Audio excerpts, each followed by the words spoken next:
Friends, स्वागत है आप लोग का क्लास में। चलिए, क्लास 10th का चैप्टर 1 प्राकृतिक संसाधन, आज उसका हम खंड ख यानी जल संसाधन के बारे में जानेंगे। ठीक है, तो देखिए आप लोग को पता है पृथ्वी की सतह का 3/4 भाग जो है जल से ही ढका हुआ है ना। यानी अगर ग्राफीय विधि देखा जाए तो आप लोग को पता होगा 71% भाग जो है वो आपका जल है। महासागर में जो आप कहते हैं 29% ही आपका स्थल है। ठीक है, तो वही चीज है, यानी पृथ्वी की सतह का 3/4 भाग जल से ढका है। विश्व के कुल जल आयतन का 96.5% जल महासागरों में ही पाया जाता है। ठीक है, यानी सोच लीजिए 100% में 96.5% महासागर में ही है। उसके बाद मात्र 2.5% ही लवणीय यानी मृदु जल है। मृदु जल मतलब समझ ना, पीने योग्य। 2.5% ही आपका मृदु जल है। ठीक है, आगे बात करते हैं जल के स्रोत। जल हमको कहाँ कहाँ से मिलता है, तो आपको पता है भूपृष्ठीय जल, भूमि के पृष्ठ से, भूमिगत जल, भूमि के अंदर जो जल होता है, वायुमंडलीय जल, वाष्पीय जल जो हो गया आप लोग का, और महासागरीय जल। ठीक है, उसके बाद दक्षिणी गोलार्ध में अधिकांश जल होने के कारण इसे जल गोलार्ध और उत्तरी गोलार्ध को स्थल गोलार्ध के नाम से जाना जाता है। यानी आपका अधिकांश जल भाग कहाँ पे है, दक्षिणी में, और स्थल देखने के लिए किधर मिल रहा है आपका, उत्तर में। ठीक है, तो उत्तरी गोलार्ध को स्थल गोलार्ध और दक्षिणी गोलार्ध को जल गोलार्ध कहते हैं। ठीक है, आगे बात करते हैं प्राणी में 65%, पौधे में 65 से 99% जल का अंश विद्यमान होता है। ठीक है, यानी पूछा जाए प्राणी में क्या परसेंट जल होता है तो 65%, और पौधे की बात करें तो 65 से 99% तक उसमें जल का अंश होता है। ठीक है, वर्तमान समय में भारत में कुल विद्युत का लगभग 22% भाग जल विद्युत से प्राप्त होता है। ठीक है, यानी जो आपका विद्युत है वो पूरे विश्व की अगर भारत की बात करें तो 22% भाग आपका जल विद्युत से ही प्राप्त होता है, जल से ही विद्युत प्राप्त होता है। ठीक है, बात करते हैं राष्ट्रीय जल नीति, तो कब लागू हुआ था, 2002 को। ठीक है, राष्ट्रीय जल नीति 2002 को। आगे बात करते हैं जल संरक्षण हेतु सिद्धांत। कौन कौन से सिद्धांत है, तो सबसे पहले जल के उपलब्धता को बचाए रखना। जितना भी जल है हमारे पास उसकी उपलब्धता को क्या करना है, बचा के रखना है। दूसरा, जल को प्रदूषित होने से बचाना है। ठीक है, चलिए आगे पॉइंट देखते हैं।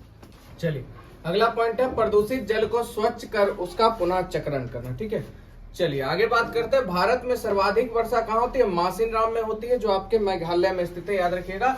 विश्व में सर्वाधिक वर्षा मासिनराम, जो कि कहाँ है, मेघालय में है। 1874 में सोन घाटी परियोजना, जो कि बिहार की सबसे पुरानी एवं सबसे पहली परियोजना है। सोन घाटी परियोजना कब हुआ था, 1874 में।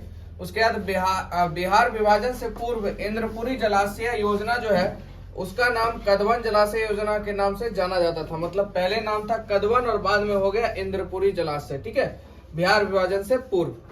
आगे बात करते हैं अभ्यास प्रश्न की, साथ ही साथ प्रश्न उत्तर। कहते हैं वृहद क्षेत्र में जल की उपस्थिति के कारण ही पृथ्वी को कहते हैं क्या, यानी ज्यादा जल की उपलब्धता के कारण पृथ्वी को क्या कहते हैं, उजला ग्रह कहते हैं कि लाल ग्रह कि नीला कि हरा ग्रह, क्या हो जाएगा, तो कैसा ग्रह कहते हैं। पानी कैसा होता है, नीला होता है। पानी का तो कोई रंग ही नहीं होता, रंगहीन होता है, याद रखिएगा। पर पानी की ज्यादा मात्रा के कारण इसे नीला ग्रह भी कहते हैं। ठीक है, आगे बात करते हैं कुल जल का कितना प्रतिशत भाग महासागरों में निहित है। 9.5%, 96%, 95.5% की 96.6%।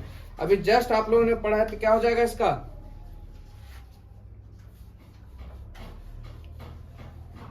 ठीक है, तो 96.6%। वैसे आपको 96.5 होगा, तो किताब में भी 6 दिया है, तो उससे कोई दिक्कत नहीं है पॉइंट के बाद में। ठीक है, आगे बात करते हैं देश के बांधों को किसने भारत का मंदिर कहा था। ठीक है, बांधों को किसने भारत का मंदिर कहा था, महात्मा गांधी, डॉक्टर राजेंद्र प्रसाद, पंडित नेहरू की स्वामी विवेकानंद।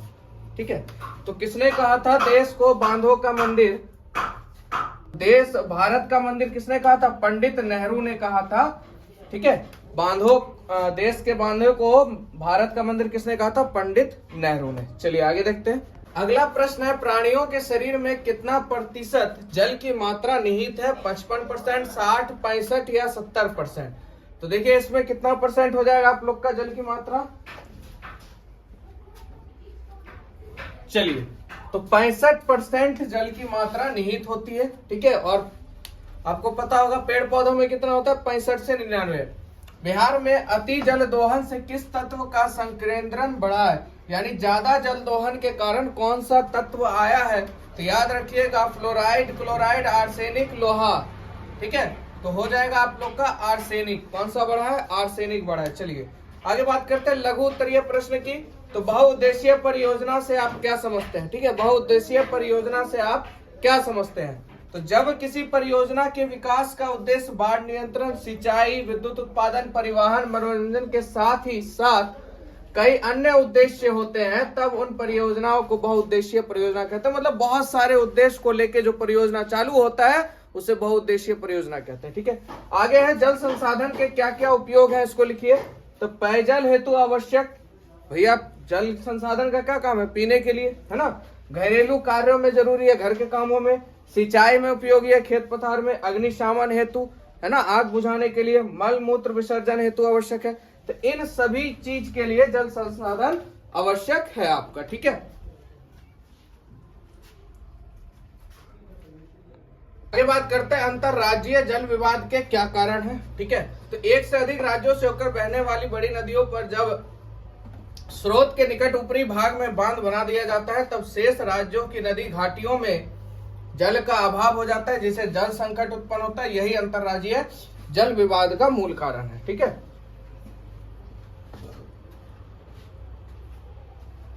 यही आपका जल विवाद का मूल कारण है। आगे बात करते हैं जल संकट क्या है।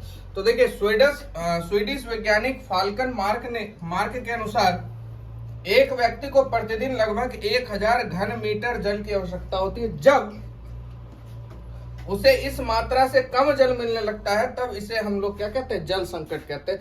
यानी 1000 घन मीटर स्क्वायर मीटर से जब जल में कमी होती है तो उसे हम क्या कहते हैं, जल संकट कहते हैं। ठीक है, चलिए आगे 5 नंबर, भारत की नदियों के प्रदूषण के कारणों का वर्णन करें। तो निकटवर्ती शहरों से नगरीय कूड़ा करकट को नदी में गिराया जाना, है ना, कूड़ा करकट को नदी में बहा देना।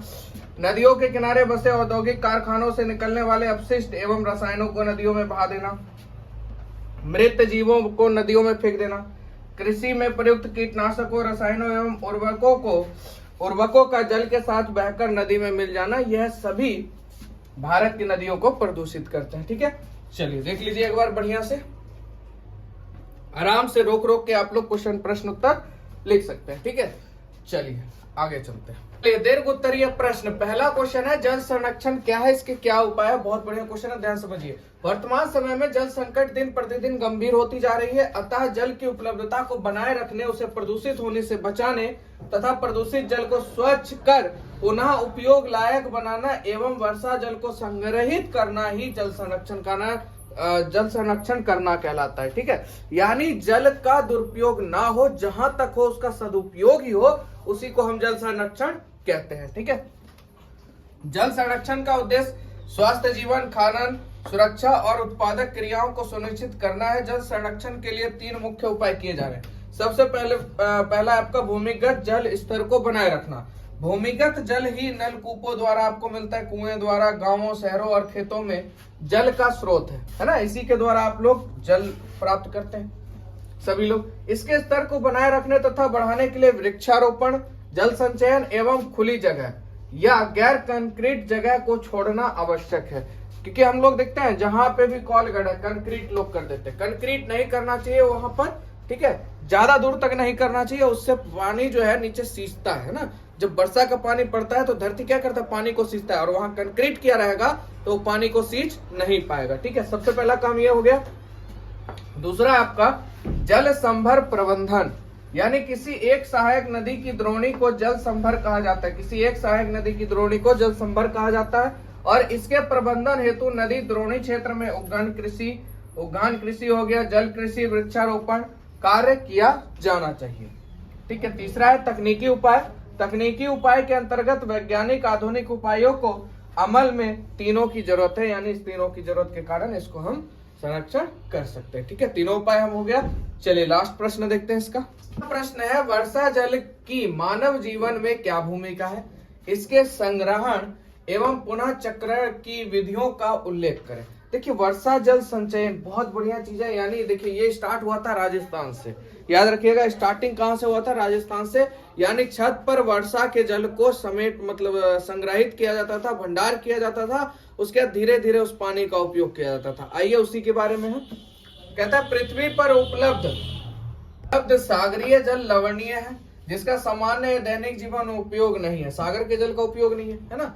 ऐसी स्थिति में वर्षा जल मानव जीवन के लिए काफी उपयोगी है, जो भूमिगत जल स्तर को, नदी तालाबों के जल स्तर को बनाए रखने और वर्षा आधारित कृषि के लिए भी अति आवश्यक है। भूमि के जल स्तर को भी बनाए रखता है वर्षा जल, है ना, तालाबों के जल स्तर को भी बनाए रखता है, और वर्षा आधारित जो कृषि है वहां पे भी इसका काम होता है। ठीक है, आगे है वर्तमान एवं भविष्य में जल संकट की स्थिति से निपटने तथा वर्षा जल के बेकार बह जाने को कम करना तथा भूमिगत जल स्तर को ऊंचा उठाना ही वर्षा जल संग्रहण का मुख्य उद्देश्य है। ठीक है, इसके संग्रहण एवं पुनः चक्रण की कई विधियां प्रचलित हैं। आधुनिक समय में छत पर जो वर्षा जल संग्रहण की तकनीक काफी प्रचलित है, आधुनिक युग में अभी शुरू हुआ है। इसके अंतर्गत छत पर संग्रहित वर्षा जल को एक पाइप के सहारे नीचे बने टैंक या संग्रह स्थान पर पहुंचा दिया जाता है, फिर उस पानी का उपयोग किया जाता है। ठीक है, और बड़े बड़े शहरों में उपयोग किए जा चुके पानी को एक बड़े ट्रीटमेंट प्लांट तक पहुंचाया जाता है। यहाँ यह गंदा पानी वैज्ञानिक विधि से साफ किया जाता है और पुनः उपयोग के लायक बना दिया जाता है। इससे पानी का पुनः चक्रण हो जाता है। तो चलिए, आपका 2 क्वेश्चन था इसमें, वर्षा जल की मानव जीवन में भूमिका, और साथ ही इसके संग्रह एवं पुनः चक्रण की विधियों को भी हमने देख लिया। आराम से इसको आप लोग उतार सकते हैं। ठीक है, 2 से 3 बार लिखिएगा, याद भी हो जाएगा। चलिए, तो मिलते हैं आप लोग से नेक्स्ट वीडियो में नेक्स्ट चैप्टर के साथ। जय हिंद, जय भारत।